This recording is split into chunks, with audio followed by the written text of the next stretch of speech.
All right, I will say good morning. Let us begin. An incredible and beautiful daf ahead of us today. Begin by thanking our sponsors, our Talmud Torah sponsors for the month of Kislev. Sammy and Malka Esterson for dedicating all the shurim and drashos this month in memory and commemoration of the yahrzeits of their parents, Yitzchak Laib ben Aharon HaKohen, Sarah Rachel bas Baruch Avraham, Hinda bas Henech Efraim. Our week, we hope that in the merit of our Talmud Torah, the neshama will have an aliyah and the family a nechama. We thank our week of learning sponsors, Paul and Kathy Pollack, for dedicating the shiurim this week in memory of Paul's sister, Zachrini Shulamis bas Shmuel.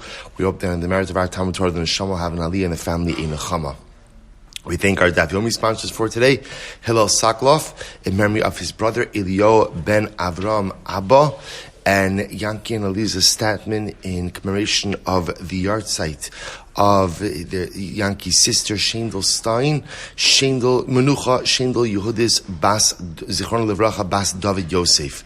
We hope that in the merit of our Talmud Torah, all of the neshamas will have an aliyah and the families a nechama.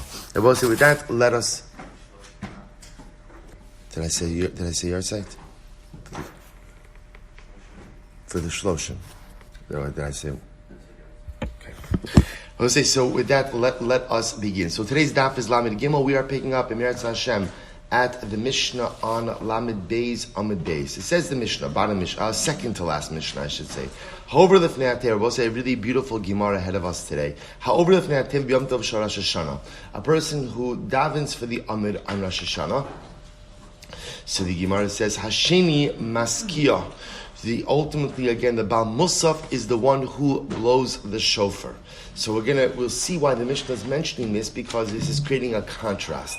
So on Rosh Hashanah, the person who goes ahead and davens Musaf, that's when Tkiyah Shofar takes place. Ubishas Hallel, but on a Yom Tov, when there is Hallel, Harishon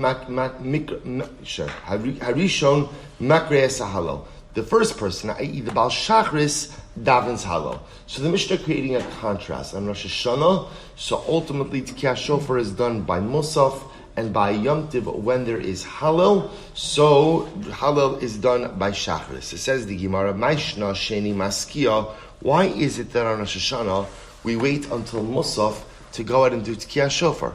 Why not go ahead and do Tkiyah Shofar already by Shachris? Mishum Diberov Am Hadras Melech. Gemara, very beautiful Gemara, because interesting, some things don't change. There are more people in Shul by Musaf than there are by Shachris, just the way the Jewish people works. So therefore, again, says the Gemara, Berov Am Hadras Melech, the king experiences greater sanctification when there is a greater assembly of people. So he dafka wait until Musaf to go ahead and blow shofar, because that's a greater kavod to the mitzvah. Ihachi Hallel Nami Neima B'Sheni. If that's the case, why not go ahead and say Hallel by Musaf as well? Just by Stami Yom Tov, that should be true as well. Wait to say Hallel during Musaf. To which the Gemara says, Mishum Dizrizin Maktim Mitzvahs. Ultimately, again, because by Hallel we'll say Zrizin Maktim Mitzvahs. So the Gemara, so remember, Zrizin Maktim Mitzvahs says, in general, part of the kavod we display for a mitzvah is an eagerness, a zeal, a sense of alacrity, a quickness in performing the mitzvah. So therefore, we're going to say Hallel by Shachris, because Zrizin Maktim Mitzvahs. Well, if that's the case, so again, but I can use that same logic by Tkiyah Shofar. And I will say even more by Tkiyah Shofar. Tkiyah Shofar is a mitzvah d'oraisa, it's a biblical obligation. So all the more so I should do it first thing in the morning because of Zrizos. So we'll say this is incredible. Some Rabbi Yochanan, B'shas Gezeras Malchus Shanu. You're right. But the reason they went ahead and they switched Tkiyah Shofar to Musaf was because of a Gezeras Malchus, a decree by the Gentile government. So what is this talking about? So interestingly enough, we see a fascinating machlokes Rashi Tosas here. So if you look at Rashi says, B'shas Gezeras HaMalchus Shanu, Oivim Gazru Shal Yisku, Vayu Arve Lahem Kol Sheish Shos, Leketz Tfilas Shachris, Lekach Heviru Liskabu Musafin. Rashi says that there was a governmental decree against blowing the shofar. Not allowed to blow the shofar. And what happened? The government would send spies. Again, it's not clear from Rashi when exactly historically this particular edict occurred, but the government would go, the king, the monarchy would send spies and place them in shuls to make sure that the Jews were not going ahead and blowing shofar. So apparently the spies were embedded there in the morning, right? But once Shachar is finished, once Kriyas Torah reading finished, so they assumed at that point in time, so Tkiyas shofar was not going to occur, and therefore the Jews would wait until the spies left. They'd blow shofar by Musaf. So interestingly enough, according to Rashi, that's how the practice evolved, to push Tkiyas shofar to Musaf, and even once the governmental decree ended, they left it there. Tosfos understands a little bit differently. If you look at Tosfos says, B'shas gzeres malchus, v'af pi shebat legzeres malchus, lo avdinon k'demei ikara. So Tosfos says, by the way, now there's no governmental decree, right? There's no Baruch Hashem, there's no governmental decree. Tosfos says, even though there's no governmental decree, we leave the practice as it was done, namely Tkiyas shofar for Musaf. Apa Gab, there's reason makdim l'mitzvahs, d'chashin, listen to Tosfos. D'chashinon shemi yachzor davar l'kilkulo. What are we concerned about?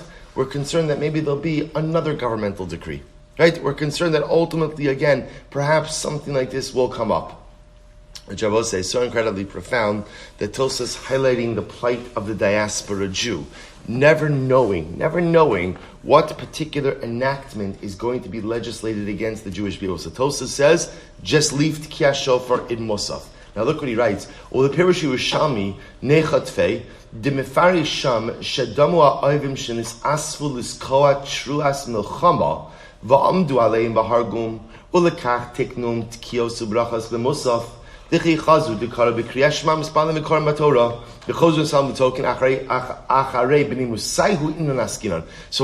Tosfos says something different. Tosfos not close to Yerushalmi. This is incredible. And the Yerushalmi says, no.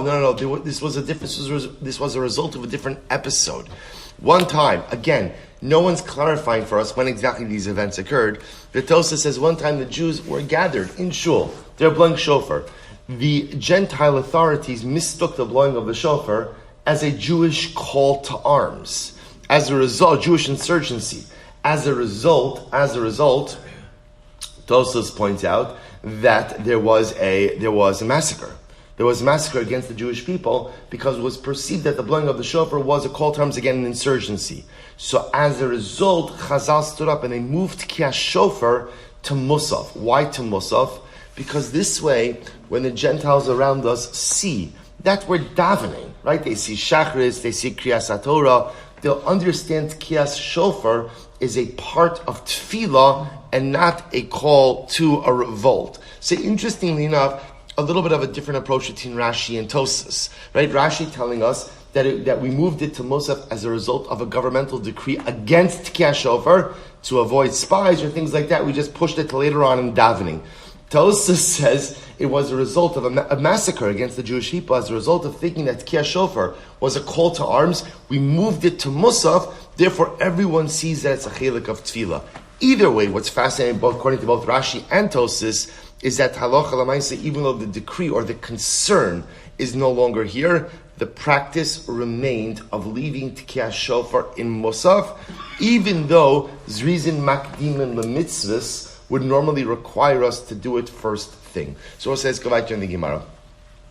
So the Gemara goes right. So the Gemara says, "Midikar b'shas halal michlal de Rosh Hashana leka halal." They're both saying, here's what's interesting. The Mishnah makes a contrast between Tkiyas shofar and halal. Tkiyas shofar is done by Musaf, halal is done by Shachris. You could infer from this Gemara or from the Mishnah that what? There is no halal on Rosh Hashana. So my timer. Why don't we say halal on Rosh Hashana? So Rabbi Avo, this is so beautiful. Rabbi Avo, Amru Malachi Ashar Sifnei HaKadosh Baruch Hu. The Malachi Ashares said before the Ribono Shalom, Mipnei ma ein Yisrael omim shiro lefanecha b'Rosh Hashana Yom Kippurim. The Malachim ask this shaila to HaKadosh Baruch Hu. They say, Ribono Shalom, why doesn't Klal Yisrael say halal before you on Rosh Hashana Yom Kippur? So listen to what HaKadosh Baruch Hu responds. Amr Lahem, Efshar melech yoshev al kisei din v'sifrei chayim v'sifrei mesim psuchim lefanav. Is it possible that the king sits on the throne of judgment? The books of life and death are open before HaKadosh Baruch Hu. The Yisrael omrim shira, and Klal Yisrael should say halal. So HaKadosh Baruch Hu responds to the Malachim, when life and death is being decided, judgment is being levied against the entire world, it could be that the jubilant nature of Hallel perhaps is not appropriate for the day of Oseh. But what's interesting to note is it's the Malachim who say, why the Malachim bringing this up? Right? Why the Malachim asking HaKadosh Baruch Hu, Ribbon Shalom, why isn't Klal Yisrael saying Hallel? So I'll say perhaps it's because the Malachim more than anyone, the angels more than anyone, see the incredible compassion of HaKadosh Baruch Hu. It's true that there's din. HaKadosh Baruch Hu is sitting on the throne of justice, the book of life, the book of death, everything is open. But the Malachim more than anyone see how much the Ribono Shel Olam tries to go ahead and give Klal Yisrael a positive din. They see more than anyone how HaKadosh Baruch Hu is dan l'kaf sechus, gives us the benefit of the doubt. They see more than anyone how the Ribono Shel Olam wants so badly, yearns and pines, to give us a second chance. I will say, isn't this incredible? So from the Malachim's perspective, they're like, Jews, why aren't you saying Hallel? What an incredible day. What an overwhelming day. It's true, it's judgment. But you have a God. You have a God who advocates for you. So I will say, normally, a judge is not permitted to be an advocate. Right? A judge is supposed to be an impartial third party. It's not true with our judge. Our judge, the Ribono Shel Olam, was also an advocate. And the greatest advocate we have happens to be the very entity that judges us as well. And therefore he could be dan l'kaf sechus. Therefore he could go ahead and judge us not just on what was and what is, but because he sees what will be and what we could accomplish and how we can make changes. So the Malachim see this and they say this is absolutely incredible. This is absolutely incredible. A judge who advocates, a judge who simultaneously sits on the throne of Din and Rachamim. Klal Yisrael, you need to be saying Shira. You need to be saying Shira. Incredible. The Malachim could often see the dynamic on Rosh Hashana that we cannot see. And therefore, ultimately, the Malachim say Hallel. Kadosh Baruch Hu says, no, the Jews are scared. The Jews are scared, right? It's an overwhelming day. Rosh Hashanah, Yom Kippur, as much as, again, they have overtones of simcha and of hope and optimism, they're overwhelming days, and therefore it's not appropriate to ask them to say Hallel. Incredible. We'll say Mishnah. Shofar Rosh Hashanah Ma'avir Lavas Atchum. So we'll say, as much as there's a mitzvah to blow shofar, you're not allowed to violate an avira, even an Isser D'Rabbanan, in order to go ahead and blow shofar. So for example, let's say your shofar is out of the tchum, out of the boundary. You're not allowed to go ahead and get it. Right? Let's say there's a pile of stones on top of the shofar. You can't remove the stones. Muktzah. Lo olin be'ilan. If your shofar's in a tree, you can't go up and retrieve the shofar. Climbing a tree is asr, midirabban. You're not allowed to climb a tree on Shabbos. V'lo rochun agabi behema. Suddenly again, let's say the only way to retrieve your shofar is to get on an animal, ride the animal. Remember, you're not allowed to ride an animal on Shabbos. Or Yom Tov for that matter. V'lo shatan al pnei hamayim. Let's say your shofar is floating in the river. You're not allowed to swim to get the shofar because swimming is asr. We learned all this. Swimming is asr midrabanan. Vein chotchin also. Bein b'davar shum mishum shvus. Bein b'davar shum mishum lo sasa. But you're not allowed to cut it. Now, interestingly enough, we're just going to go with the approach of Rashi over here. That cutting it, we're going to see on Lamed Gimel Amud Aleph, cutting it doesn't mean detaching the horn from the animal. Cutting it means, if you ever see how a shofar is made, so it's not just the pshat that you cut it off the head of the animal and you're good to go. There's a whole bunch of stuff inside of the shofar, right? There's cartilage, there's stuff in there that has to be cleaned out. It's called smoothing out. So that's what it means, according to Rashi, that's what it means over here. With the smoothing out of the shofar, the emptying out of the contents of the shofar, the smoothing out of the shofar, you're not allowed to do that. Either with something that's, meaning with a utensil, that's asr midrabanan, or with something that is an isser d'oraisa. Again, we'll qualify that in Mirat Hashem on Lamed Gimel Amud Aleph. Aval imratzal. So I'll say. So therefore, essentially, what the Gemara is saying is as follows: you're not allowed to violate an isser d'rabanan or an isser d'oraisa to perform the mitzvah of shofar. However, but if you want to put some water or some wine inside of the shofar, yitain, you can do that. You could do that. Now, I will say, interestingly enough, that would be a cleaning out of the shofar. Right? So let's say you want to just clean out the shofar with some wine or with some water. You're allowed to do that. Rashi points out over here, and we don't say that is tikkun mana. We don't call that the fixing of a utensil, which would be an isser as well. So we'll say in general, we don't prevent kids from blowing shofar. So we'll define the parameters of this. But what this sounds like over here is if a child picks up a shofar, the pashas are talking about on Shabbos, and wants to blow it, we don't tell him no. Rather, we actively engage ourselves with them until they become proficient in blowing shofar. Again, we'll define the parameters of that. Lo yatsa. And Abba says is an interesting case as well. Misasek, what we will see generally means someone who is not really involved in tikiyah shofar, but goes ahead and produces kolos. So for example, let's say someone is holding a shofar to their mouth, and they just let out a big sigh. But it's mamish a sigh to the point that it produces a tikiyah, a shvarim, and a tikiyah, right? Perfect kolos. But it was a sigh. That's called misasek. I had no intention to blow the shofar. It just happened to be I produced these kolos. You're not yotzei. With right, tikiyah shofar requires kavanah. And obviously, not only is the person who blew not yotzei, but even someone who hears from someone else who is misasek is also not yotzei. The Gemara is going to say, isn't that obvious? We'll discuss. Says the Gemara, my timer. So we'll say, this is very interesting, because think about this for just a moment. Why am I not allowed to violate Yom Tiv in order to blow shofar? Right? Why am I not allowed to violate? After all, the Gemara is my timer. Shofar asehu. Remember, shofar is a mitzvah aseh, is a positive commandment. The Yom Tiv aseh velo saseh. We'll say the sanctity of Yom Tiv, right? Or I should say the idea of malacha on Yom Tiv is governed by both an aseh, a positive commandment, and a lo saseh, and the prohibition. And therefore in halacha we know, ve'ein aseh doches lo saseh v'aseh. So we'll say it's a very simple calculation. Shofar is an aseh, the sanctity of Yom Tiv, not violating malacha, is an aseh and a lo saseh. So therefore the aseh of shofar does not override an aseh and a lo saseh of Yom Tiv. So quite amazing. Quite amazing. Says the olon be'ilon v'lo rochon al gabi behema. So we'll say, so remember, what the Mishnah did was as follows.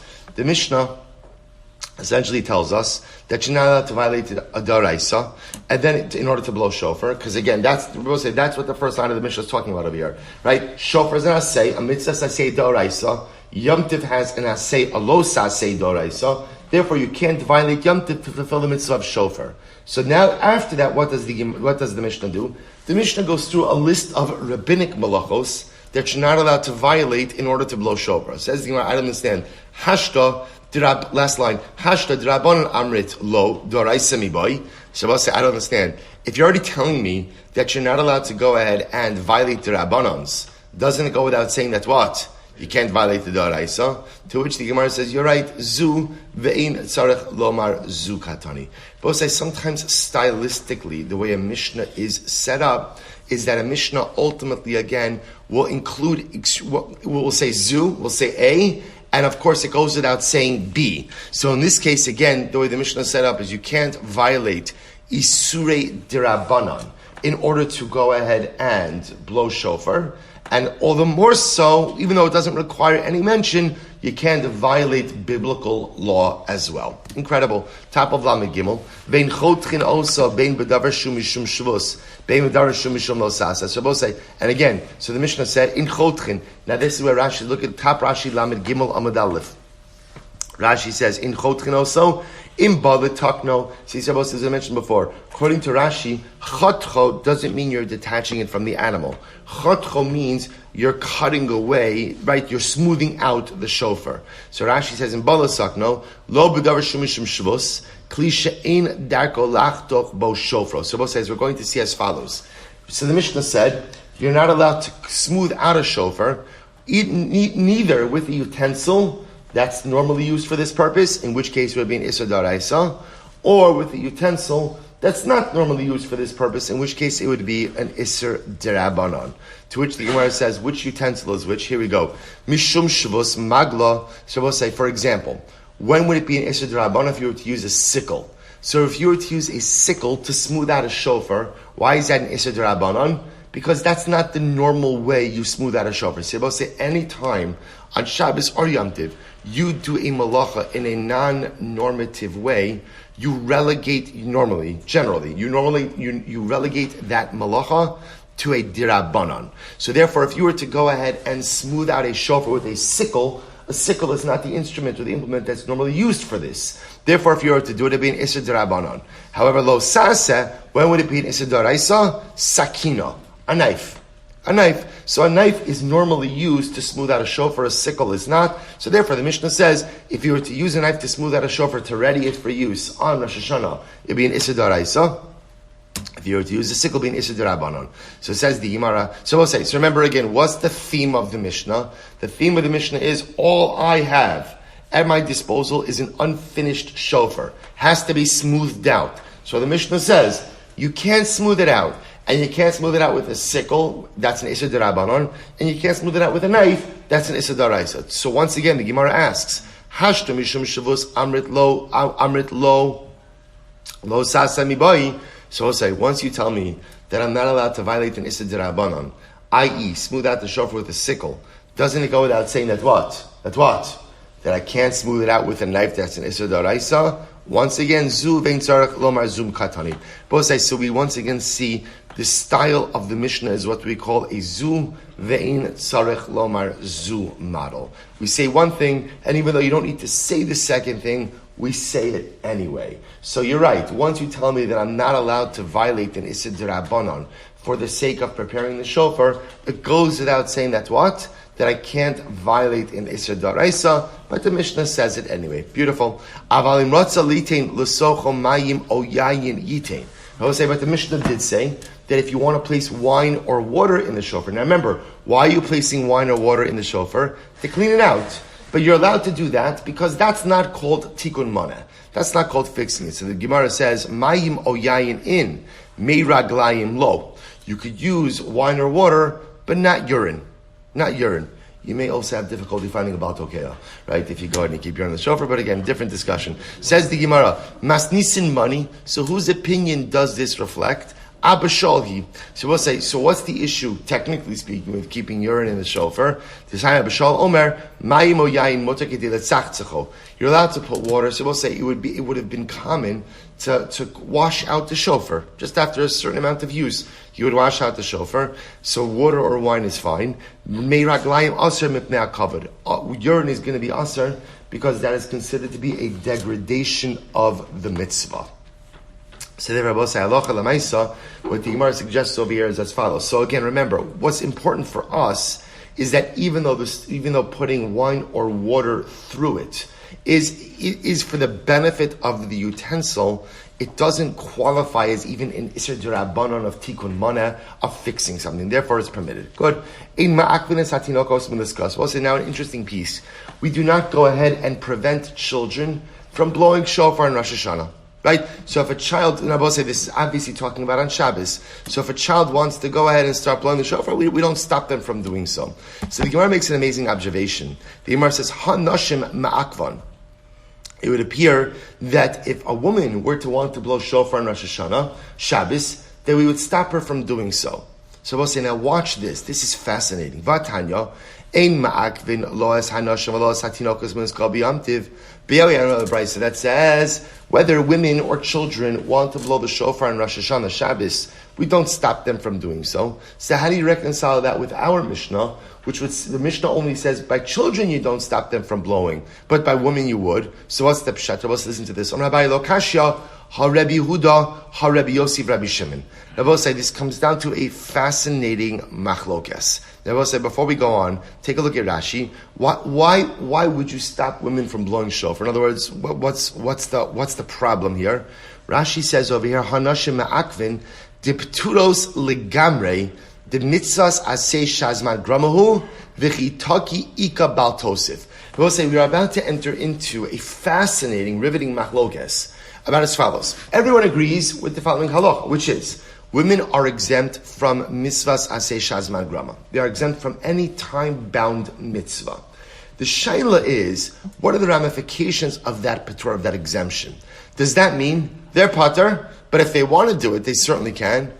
Or do we say they're patur, and therefore because they're patur, if they were to perform a mitzvahs asay shazman grama, it would be tantamount to baltosif, to adding on to mitzvahs. So watch this. Desanya, Daber al b'nei Yisrael. So we'll say the pasuk that the Gemara is quoting over here is by Smicha. Daber al b'nei Yisrael v'emarta aleim adam ki yakriv mikem karban la'Hashem and abehem and adbakam and atzon. Mitzvah of Smicha. Mitzvah of Smicha is that when you offer a karban, you are supposed to lean on the karban. Smicha. So the Gemara says, so listen to this. B'nei Yisrael somchin ve'im b'nos Yisrael somchos. Only men do smicha, women don't do smicha. Right? Women don't lean on the karban. Di Rabbi Yehuda. These are the words of Rabbi Yehuda. These words Rabbi Yehuda. So Gemara says, Rabbi Yosef, Rabbi Shimon Omrim, Nashim Somchos Rishos. So Rabbi say, the sheet of Rabbi Yehuda is women don't do smicha, and if a woman were to do smicha, it would actually be a violation of Bal Tosif. On the other hand, Rabbi Yosef, Rabbi Shimon say, Nashim Somchos Rishos. Women don't have to do smicha, but if they want to do smicha, they're absolutely permitted to do so. So we'll say what comes out over here is that this machlokes by smicha becomes a general machlokes by mitzvos aseh shazman grama. What is the nature of the patur? What is the nature of the exemption? Is it an exemption, but if they want to perform the mitzvah, they absolutely can? Or no, once a woman is exempted, she is halachically almost like forcibly exempted, and performance of that mitzvah would actually be a violation of Baal Tosef of adding on to mitzvah. So the Gemara is just pointing out, this machlokes seems to be playing over here in the Mishnah as well. Because the Mishnah says, children, if they want to blow the shofar, can, but doesn't say anything about women, which would seem to indicate that according to the Tanna Kama in the Mishnah, a woman would not blow shofar on Rosh Hashanah Shabbos, or on Rosh Hashanah. Right? Ultimately, again, the Gemara suggests perhaps this is embedded in this machlokes of the nature of mitzvahs aseh shazman grama. So we'll say we know that we paskin that women are exempt from mitzvahs aseh shazman grama, but if a woman wants to gonna perform that mitzvah, she is absolutely permitted to do so. Not only that, but by Ashkenazim, not only is a woman permitted to do so, but what? She could even make a bracha on that. By Sfardim, the halacha is different, right? But by Ashkenazim, women could even make a bracha on mitzvah shazman grama. Now again, there's interesting discussions about, does this apply to all mitzvah shazman grama? So tefillin, for example, is a very interesting discussion by women. Again, not for now, but just know that's how we come out in this machlokes. Good. So the Gemara goes weiter. Aval misaskin bohem ad shilamdu. So we'll say, so the Mishnah says something very interesting. The Mishnah said that we don't prevent children from blowing the shofar. Rather, again, the Mishnah said, misaskin bohen ad shilamdu. We actively involve ourselves with them until they learn how to blow. Says the Gemara, afilu b'Shabbos. Right? This is true even on Shabbos. So apparently, again, the child picks up a shofar on Shabbos, Rosh Hashanah, so we go ahead and not only do we not prevent them, but we help them become proficient. Says the Gemara, ve'in ma'akvines hatinokos min l'skoa b'Shabbos, ve'in tzarech lomar b'yamtiv. So you want to say, here's the problem. But we learned, we don't prevent children from blowing on Shabbos, and certainly on Yom Tiv. Hagufa kasha. So I don't understand, which one is it? Misaskim ban at shilamdu v'afilu b'Shabbos, amalachatchila amrinan tiku v'raiv tiku. So we'll say, on one hand, the Mishnah is saying, we involve ourselves with them to help them become proficient in blowing shofar, even on Shabbos, which sounds like lechatchila, we allow the children to blow the shofar on Shabbos. V'hadar tana, but then you say afterwards, ein ma'akvin, we don't prevent them. Ikuvahu d'lo ma'akvin, halachatchila lo amrinan tiku. But say, that sounds like what? We don't prevent them. But what? We certainly don't proactively encourage it. So we'll say, see this steer, like, what's going on over here? We have one statement that says, if the kid starts picking up the shofar and blowing it, we don't stop him from doing it. And then another statement that says, we help them become proficient. So which one is it? To which the Gemara says, lo kasha. It's not a contradiction. On the base, kan bekatan shigiyah lechinuch, kan bekatan shlo yigiyah lechinuch. Very interesting. Two different types of ketanim. One is talking about a child who reached the age of chinuch. If that's the case, look at the top Rashi Lam and Gimel on base. Katan shigiyah lechinuch, misaskin bahen she'elamdu, b'chol shekein she'in ma'akvin. See, Rabosai, if a child reached the age of chinuch, we have a vested interest in him becoming proficient in the mitzvah of shofar. So therefore, again, if he's at the age of chinuch and he's blowing the shofar, that's when we get actively involved to help him develop the skill and become proficient. we'll say, so I'll tell you something very interesting, by the way. Now you'll say to yourself, I don't understand. We'll say, what's the mitzvah of chinuch? The mitzvah of chinuch is to teach my children to do mitzvahs. We'll say, the overall majority of Klal Yisrael performs the mitzvah of Tikiyah Shofar how? How? By listening. But isn't this an incredible yesod in chinuch?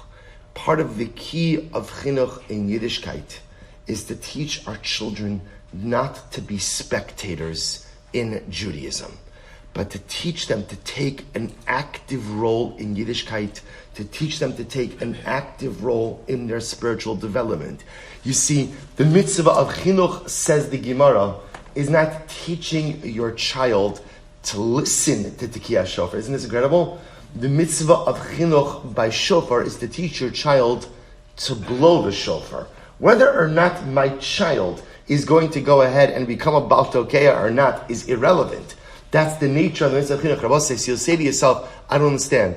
But it seems to be unique by shofar, right? Because, for example, let's say by Megillah, no one says that there's an obligation of chinuch to teach my kid to read Megillah, right? Or there's an obligation to teach my kid how to build a sukkah, right? Why here? Because we'll say, what's shofar? What's such an incredible yisod? What's shofar? Shofar is uru yeshenim mishinaschem. Shofar is the call to tshuva. Shofar is the call to wake up, get out of the slumber, stop sleepwalking through life, take the reins of existence, maximize your potential. So when it comes to the mitzvah of shofar, the mitzvah of chinuch is to teach my child to blow, to teach my child not to be a shomeya, but to be a mashmiya, to teach my child to be a Baal Tokeya, to teach my child, don't drift through your Yiddishkeit, don't put on the cruise control of spirituality, become an actor, become a dominant force, become a Baal Tokeya in your life. Such an incredible yesod and so important. What we have to teach our children is not to be spectators in Yiddishkeit, but to teach our children to take an active role, to take an active interest, to become players, to become actors in the development of their own ruchnius. Such an incredible yisod. Versus the Mishnah that says that if my kid is going ahead and just playing with the shofar, I don't have to stop them from doing it. That's a young child. That's a child who has not reached the age of chinuch, in which case, again, there's no mitzvah for me to actively intervene to help them develop the skill. But l'maisa, again, I also don't have to stop them from doing so. Beautiful. Misasek lo yatsa. Shabbos says, remember again, the Mishnah says, misasek. If you're misasek, now look at Rashi for just a moment. So remember the example I gave you before. Rashi says, misasek lo yatsa, she'eno miskavin l'tkiyah. Misasek, Shabbos says, is the case where a person doesn't have kavanah to blow a tikiyah. Va'afilu delav mitzvah ela minabeach nabuche. Oh, Shainav, so we'll say, minabeach nabuche is the example I gave you before. You're kind of just like exhaling. You're exhaling or sighing or just blowing air with absolutely no kavanah to do anything. So what happens? Rashi says, va'alsa biyado tikiyah. So, and you go produce, so we'll say, now go back to the Gemara. So, the Gemara said, va'ashomem misasek lo yatsa. Right? I'm sorry, I skipped. V'amisasek lo yatsa, second line from the top. Right? So if you go ahead and you just misasek, you're just blowing air into the shofar, and you produce kol, you're not yotzei. So this is very interesting. The Gemara says, hatokeh l'shir yatsa. Now what you could infer from this is what? That what if you were blowing for the purpose of making music? Right? But you found this incredible musical composition. It's called Tikiyah Shvarim Tikiyah. You love it, right? You love it. And you just keep blowing that. The shir, this is your intention, to make music, not to blow kolos. Tatokeh l'shir, or for that matter, I will say, any case, we're trying to produce sound for melodic purposes, and it just happens to be that you create kolos in your pursuit of creating shira. So you could infer from this that you would be yotzei, because the Mishnah says it's only misasek lo yotzei. Now let's remember again, what's the case of misasek? Misasek means you have kavanah pretty much for nothing, right? For nothing. You're just blowing air. It just happens to be that you produce kolos. So the Gemara infers, it sounds like that if you had kavanah for something, let's say kavanah for melodic purposes, and you end up producing kolos, that you would be yotzei. To which the Gemara says, Dilma, say that this supports the position of Rava. The Amar Rava, Hatokeh l'shir yatsa. But say Rava is actually of the opinion that halacha l'maisa tokeh l'shir. if a person is blowing the shofar to produce music, and they end up blowing proper kolos, that they are yotzei. To which the Gemara says, Dilma tokea l'shir nami misasek harle. To which the Gemara says, maybe not. Maybe tokea l'shir, right, blowing for melodic purposes is also called misasek. And I both say, that is indeed how he paska halacha l'maisa. The only way that you are yotzei the mitzvah of tekiah shofar is if you have in mind to blow the shofar and produce kolos for the sake of the mitzvah of shofar. So if you're just blowing air and you produce kolos, or you're blowing for melodic purposes, right, that's called misasek as well, which I both say is such a profound musar haskila, so such a profound lesson, that even tokea l'shir is misasek. Right, I will say, remember again, before we got to this Gemara, what's our definition of misasek? What's our definition of misasek? Involved in totally non-constructive malacha. Right, that's misasek. I'm just blowing air, but it just happens to be that I produce kolos. Right, so I don't have kavanah for anything constructive. It produces a result. The Gemara says, well, that result is not halachically meaningful or significant. Now we've expanded misasek to mean any action that's not, or I should say, we'll call it any action that's not for the sake of the mitzvah. So, for example, tzokea l'shir is I have kavanah for something. What's my kavanah? To produce music. And what ends up happening? I end up producing kolos. So the Gemara says that's also called misasek. Which is fascinating, because remember, the classic case of misasek is I have kavanah for nothing. I'm just blowing air. But in the second case, now we've expanded misasek, includes even blowing air for the sake of producing music is also called misasek, which also tells you something amazing in life. That in life, you could be involved in something constructive, but if it's not the right use of your kochos, then that is not considered to be a spiritually constructive act. In other words, that sometimes in life, you have to be careful what you get involved in. Because there are many things that are meaningful, but they may not be the meaningful thing for me. Right? And isn't this the great challenge of life? Because again, so many times, it happens to all of us, we get pulled into things that are important, but there's a limited amount of time, there's a limited amount of koach, and a person has to make a decision where they're going to put their energies. Because if I put my energies into the wrong thing, even if it's an important thing, then that's not the maximization of my potential. And that's the musar over here. Tokea l'shir is something constructive. I'm not just blowing air. I'm producing music. That's very nice. But if you're producing music, but what we require right now is producing tekiyas for Rosh Hashana, your music is not the right use of your potential. And so important in life, because on any given day, there's a million things that need to get done and a million things that require our attention.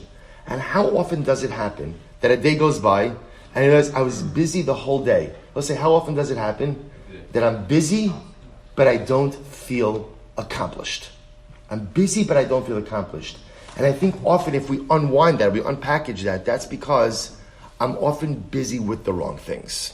I'm busy, and again, with good things. Not that I'm busy with good things, but they're not the right things that I need to plow my attention into. The whole day was occupied. I didn't waste a moment, but I don't feel accomplished because it was tokea l'shir. Tokea l'shir is also meaningful. It's just not the right use of time. That's the din of misasek. Life is all about figuring out what I need to do, where I need to put my kochos, the ability to say no to certain things, which are important, but not important for me right now, so that I could lead a life, ultimately, again, of maximized accomplishment. So the Gemara goes weiter. And if you hear from the misasek, you're not yotzei, says the Gemara. So we'll say, so again, says the Gemara, so we'll say it's very interesting. So the Mishnah said, if you hear from a misasek, you're not yotzei. So we'll say, what does this sound like? So I hear Reuven blowing the shofar, but I know that he's blowing it l'shir. Okay, so obviously again, he's not yotzei, I'm not yotzei. What can you infer from this? What if Reuven is blowing the shofar for himself? And it's clear he has kavanos to blow the shofar, but he doesn't have kavanah to be motzi me. He just has kavanah to be yotzei himself. So it sounds like you would be yotzei in that case. Lema tevet yifted Rabbi Zera. Both said this seemed to refute the position of Rabbi Zera. Dam Rabbi Zera l'shameh, because also we had this Gemara a few days ago. Rabbi Zera said to his attendant, "Ichaben b'tokim li." Right? Rabbi Zera said to his attendant, go ahead and have kavanah and blow the shofar on my behalf. Which sounds like what?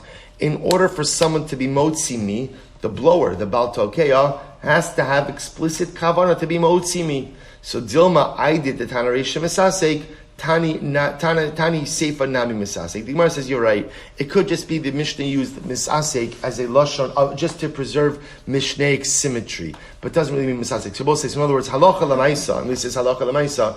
Obviously, same way that the Misasek is not Yotze for himself, he obviously what?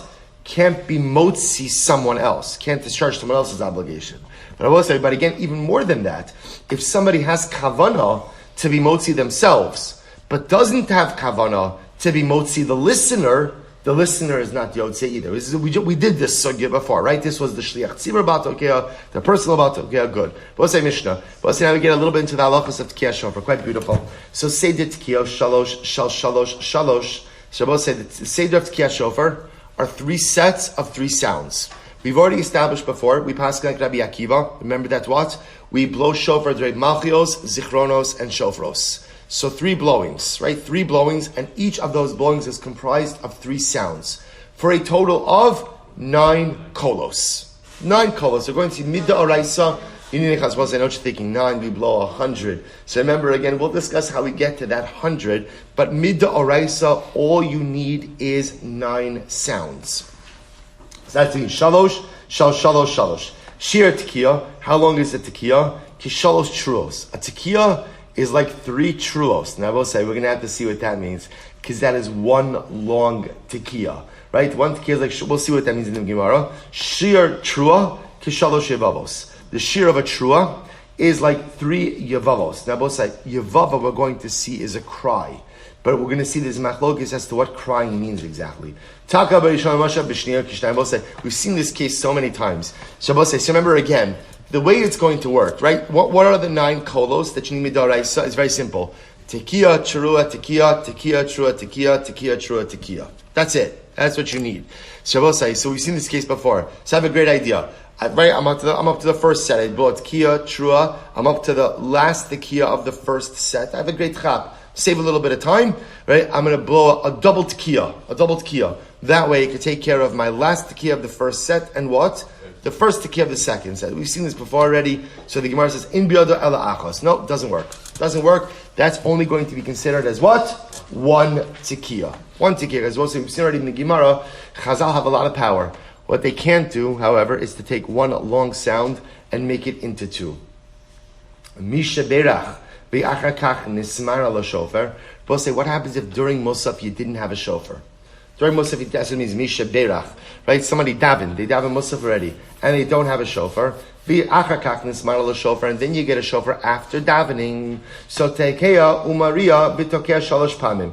So you blow shofar after davening, right? 3 sets of 3 kolos. So we'll say, in other words, what was the Havamina? The Havamina was of the Mishnah that maybe the mitzvah of Tekiyah Shofar only applies when? During Musaf. Because remember, I will say, I want to be clear, that the institution of Tekiyah Shofar was embedded in Musaf. Malchios, Zichronos, and Shofaros. Right? That's how, again, we don't really have time to get into this, but again, I want to point out that, remember, the original institution also of Tekiyah Shofar was they were blowing shofar during the silent Shmona Esrei, which is quite incredible. Again, there are still some in Hagim to do that today, right? During silent Shmona Esrei. So again, the Havamina was, maybe if you didn't have shofar by Musaf, maybe you don't blow it all. No, you don't have shofar by Musaf, you just blow after Musaf, 9 kolos after Musaf. Kishem. So the Gemara says, Kishem sheshliach tzibur chayiv, kach chul yochid v'yochid chayiv. And I will say, this is now transitioning from shofar to davening. The same way that the shliach tzibur is obligated in davening, every individual is chayiv in davening as well. Which I will say, the Tanakama is saying is that for Musaf of Rosh Hashana, for any Tzilas Rosh Hashana, we don't rely on discharging our obligation by listening to the shliach tzibur, listening to the chazan, but every person should daven on order. Rabbi Gamliel Omer, shliach tzibur motzi es harabim midei chavasim. Rabbi Gamliel says, no, on Rosh Hashana, the shliach tzibur has the ability to go ahead and discharge everyone's obligation. Good, we'll analyze that as well. Says the Gemara. So we'll say, let's talk about the Tekiyah. Because remember again, what did the Mishnah say? What's the shir of a Tekiyah? What's the shir of a Tekiyah? 3 truos. 3 truas. The Gemara says, whoa, Vatanya, shir tekiah kitrua. Yet Rabbi say, we have another brayso that says, what's the shir of a tekiah? Shir of a tekiah is a teruah. It's a teruah. Not 3 teruos, but what? 1 teruah. So which Gemara says, no. Amar Abaye Tanadidan, kachashiv tekiah dekulhu bavi. Utruos dekulhu bavi. Tani bra, kachashiv chad bava v'sulo. To which Abaye responds, no. When the Mishnah said that the shir of a tekiah is like 3 truos, what it was saying is like this. The shir of each tekiah, of the 3 tekiyahs, because remember again, the Mishnah says, how many sounds do you need? How many kosim in Rosh Hashana? 9. 3 sets of tekiah, trua, tekiah. So when the Mishnah said that the shir of a tekiah is like 3 truos, what it meant was the shir of each tekiah is like each of the 3 truos. He's just framing it as 3 tekiyahs, 3 truos. The brayso is saying 1 tekiah, 1 teruah, but they're saying the same thing, which is how long is the tekiah? What's the length of a tekiah? It's at 1 teruah. Now, both say it's actually interesting. Halacha l'maisa. We don't have time for all these halachas now, but I'll just say something interesting. The shir of a tekiah is a subjective kol, which means the tekiah only has to be as long as whatever the middle sound is. So as we go ahead and we go through this sugya, we will see, for example, the tekiah, when you're blowing tekiah, shvarim trua tekiah, that tekiah of a shvarim trua set is longer than, let's say, the tekiah of a shvarim set, right? And the tekiah of a shvarim set is going to be shorter than the tekiah of a trua set. So it's just very interesting to see. The tekiah is the one subjective kol that has to mirror the length of whatever is in the middle of that seder. Good. Let's go right there. So shir trua gimel yavama. So we'll say, listen to this Gemara, incredible Gemara. So remember again. So now we have right halacha number 1. So halacha number 1 is you only need 9 kolos. That's number 1. Halacha number 2, the shir of a tekiah is like a trua, which is another way of saying about. Because remember again. Well, we'll see, but the shir of a tekiah is a trua, which is another way halachically of saying the shir of the tekiah is the shir of whatever the middle sound is. Next halacha, shir teruah kigimel yavavos. What is the trua? A trua is like 3 cries. 3 cries. So it says the Gemara, Vatanya shir trua kishlosha shvarim. But yet we learned elsewhere that the shir of a trua is not like 3 yavavos, but it's like 3 shvarim.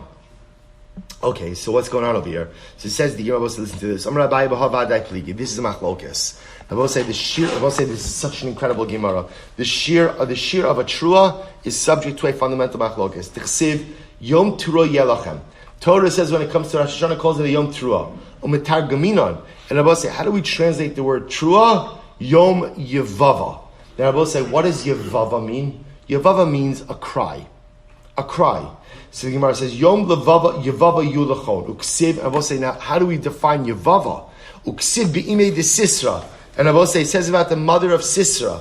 Right? The mother of Sisra, I will say, Haftarah Rosh Hashana, mother of Sisra, ba'ad hachalo nishkafa, vatiyavev aim Sisra. So I will say, remember again, we know the story. Sisra was the Gentile general, who was defeated by Devorah and Baruch. Right? He's murdered ultimately again by Devorah. Right? Devorah lures him into the tent and he's murdered there. So the Navi describes a very moving scene. Ba'ad hachalo nishkafa. Sisra's mother is waiting by the windowsill for her son to come home. And Lashon, the pasuk is quoted here. Madua, right? She's sitting by the ba'ad hachalo nishkafa. Vatiyaved aim Sisra. Aim Sisra's mother cries, and she says, Madua bo sheshrich malavo. Where is my son's chariot? She's sitting at the window crying. So once I see here the drasha, Yom Teruah, we translate, the Targum translates Trua as Yevava, and we find the word Yevava by the mother of Sisra. Vatiyavev aim Sisra. So we'll say, okay, so what does Vatiyavev mean? Says the Gemara, Mar Savar Genuchei Ganach. So one opinion says, what is Tiyavev? Tiyavev is Ginuchei Ganach. Now, we'll say, what is Ginuchei Ganach? Take a look at Rashi. Ginuchei Ganach, Rashi says, Man Damar Sharm Savar Ginuchei Ganach, Ke Adam Hagoneach Milibo, Kederach HaCholim, Shema'arichin Begini Chosehen. So we'll say, one opinion says, Vatiyavev means long, prolonged sighs, like the sigh of a person who is ill. Which Abba say resembles what sound? shvarim. Do. Like the sighing of a chola. Umar savar yelule yolil. And the other opinion says, no, vatiyavev means what? Look at Rashi, yelule yolil, ke'adam habochem akonin kolos ksarim stumin zelazeh. It means more of like a repetitive crying, right? More of like a sobbing, but not like a prolonged sob. What do they call it? Like a staccato? They go whimper, yeah, but it's like a bunch of cries one after the other, right? So we'll say so that's also again, which is what sound? Teruah. Tu. So we'll say so. This is the machzor. Isn't this incredible? You see, the Torah only requires us to go ahead and sound one sound, which is what? Trua. So just remember this limud. Trua. That's why it sounds like trua. What's a trua? A yevava. What's a yevava? Vatiyavevim sisra. How was she crying? Was she sighing? Like ultimately, again, like a shvarim, like a person who's ill and just lets out a sound of desperation, tu, or was she crying in rapid succession, like a sobbing, multiple small sounds, one after the other, like a trua. So now you begin to see why we have to blow so many sounds. For one simple reason, we don't know what the meaning of trua is. Is it what we call shvarim, the sighing? Is it what we call trua? I'm sorry, what we call trua, the sobbing? Or Rabbi said there's a third possibility, which is what? It's both shvarim trua. So therefore, Rabbi say what ends up happening over here is we know I have to blow 9 sounds. Is it 9 of what we call tekiah trua tekiah? Is it 9 of tekiah shvarim tekiah? Or is it 9 of tekiah shvarim trua tekiah? And then once we're doing that, we throw in a couple of other things also. And I'll say, but again, because there's a whole discussion also, just to tell you this very quickly, even in shvarim trua itself, the shiloh with shvarim trua is it neshima achos? Is it shtei neshimos? Is it blown as one rapid sound, or is there a pause in the middle of a sham trua? So again, we're trying to satisfy all these things. I'll just point out something absolutely amazing very quickly, because I want to get on to the next stop. Very quickly, Rabbi Soloveitchik says, isn't it incredible that the mother of Sisra is like the source for our Hilchos Shofar? Right? They'll say, the mother of Sisra, to raise a Sisra and to be proud of your son who's a Sisra, means you're not exactly a woman of the highest moral caliber, right? And yet, isn't it amazing that the entire Tekiah Shofar is modeled after? Rabbi Soloveitchik says something so amazing. The mother of Sisra waits by the windowsill for her son's chariot. And when you look at the Navi, she's convincing herself that Sisra's coming back. He's coming home. Deep down, she knows her son is dead. She knows he's been defeated. She knows he's not coming back. But she continuously convinces herself, no, it'll be fine, he's coming home. Rabbi Soloveitchik says, you know what the dynamic of tshuva is? We go through life convincing ourselves that certain things are okay. I go through life convincing myself that certain actions I engage in, certain behaviors, certain relationships, it's fine. We sit by the windowsill, often convincing ourselves of certain things in life. And you know what happens on Rosh Hashana? Vatiyavevim Sisra. What happens on Rosh Hashanah, you see, there was that moment when the Sisra's mother realized, my son's not coming home. Life as I knew it is over. And the whole dynamic of Rosh Hashanah is, at a certain point in time, the veil comes down, the curtain comes down, and I have to acknowledge the way I'm living, what I'm doing, and what needs to be repaired. Isn't that, says the Rav, the entire dynamic of Rosh Hashanah? The entire dynamic of Yom Noraim is having that mother of Sisra moment, where I realize the delusions are just that, they're delusions. And now I have to face the reality of my life, of what I am and what I'm not, and find the courage to move myself forward. Rabbanan, so the Gemara says, Tan Rabbanan, Minayin Sheva Shofar, how do you know, let's go quickly, how do you know that on Rosh Hashanah you have to blow the shofar? In other words, how do I know that it's with the shofar? Remember, all the Torah says is Yom Teruah. How do I know it's a shofar? Talmud Lomar, V'avarta shofar Teruah. Because the pasuk says you shall sound the shofar Teruah. That's very nice, but that pasuk is not by Rosh Hashanah. Where is that pasuk? Have we seen this right? Where is that pasuk by? Yom Kippur of Yovel. Ainly Ela Yovel. But Rosh Hashanah means I don't know that you have to use a shofar by Yovel. How do you know you have to use a shofar in Rosh Hashanah? Talmud Lomar B'chodesh Hashvi. The pasuk says on the 7th month, She'in Talmud Lomar B'chodesh Hashvi, because the pasuk didn't need to say the 7th month. Uma Talmud Lomar B'chodesh Hashvi, which is Tishrei. She'yi Yukol Truos Shel Chodesh Shvi Zeh Kazeh. Teaches us an incredible and overwhelming Yisrael, which is what? Which is that halacha l'maisa. Yankee. Michael's not here. So, which tells us that halacha l'maisa, what? That all of the shofar blowing on Rosh Hashanah, on the 7th month, should be like this. Which I will say, so essentially, what the Torah is doing over here is combining all of the shofar blasts of month number 7. To tell you that they're all the same. So once I know by Yovel, ultimately again, it's going to be Rosh Hashanah, it's going to be a shofar. So too by Yom Kippur, just like by Yom Kippur of Yovel, it's going to be a shofar. So too by Hashana, it's going to be a shofar. How do you know? So all the Torah says is trua. How do you know ultimately again? You have to blow a tekiah before and then a tekiah after, or I should say tekiah beforehand. Talmud Lomar va'avarta. Shabbos say va'avarta is very interesting. The lashon of va'avarta means you shall sound a straight sound, like a ma'avar, a pathway. Va'avarta shofar trua. How do you know that you have to go ahead and blow a tekiah afterwards? Talmud Lomar ta'aviru shofar. The pasuk says you shall sound. I will say so. It's interesting.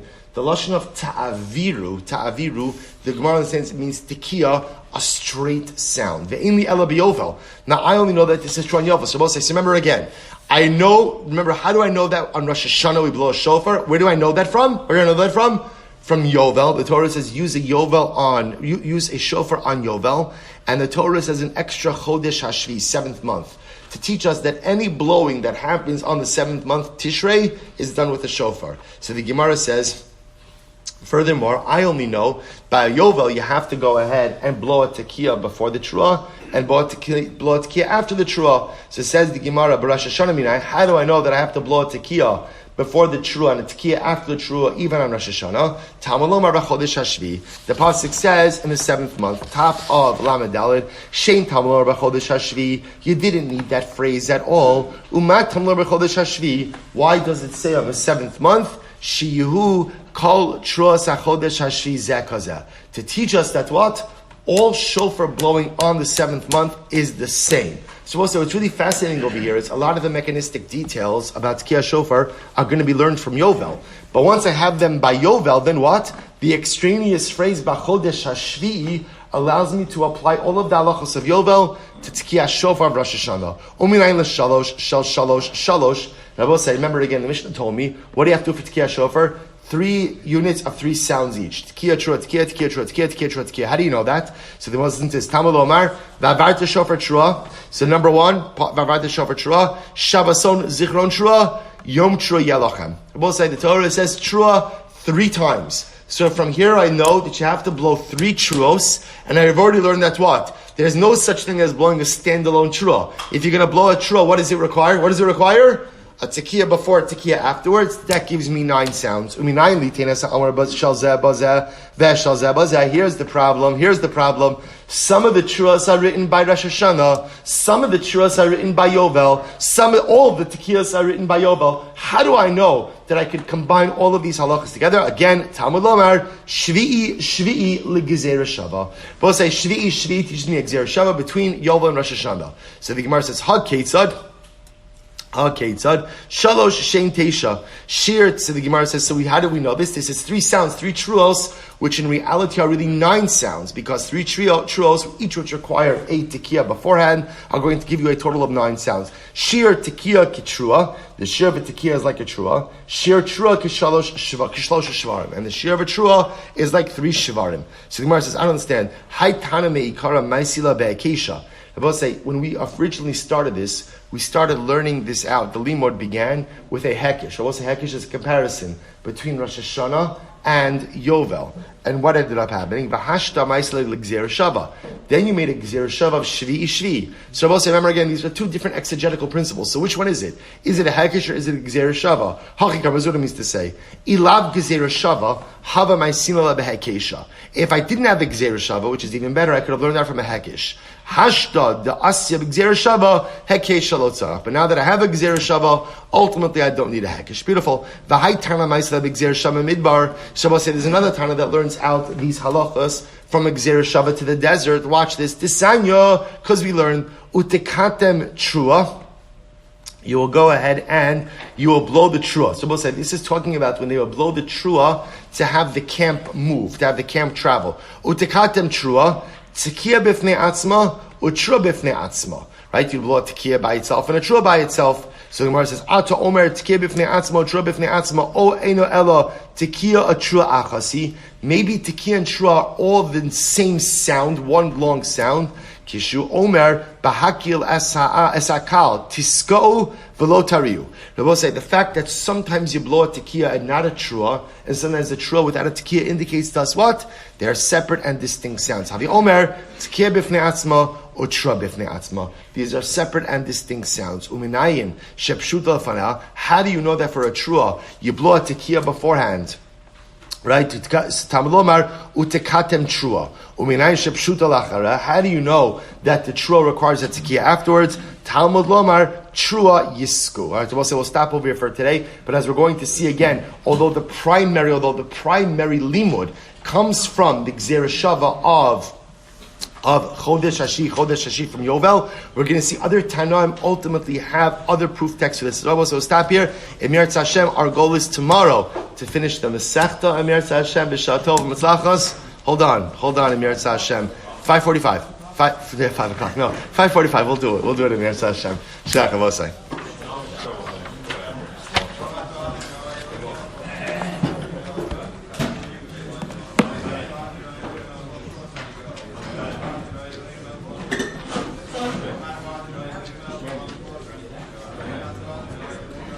Great day.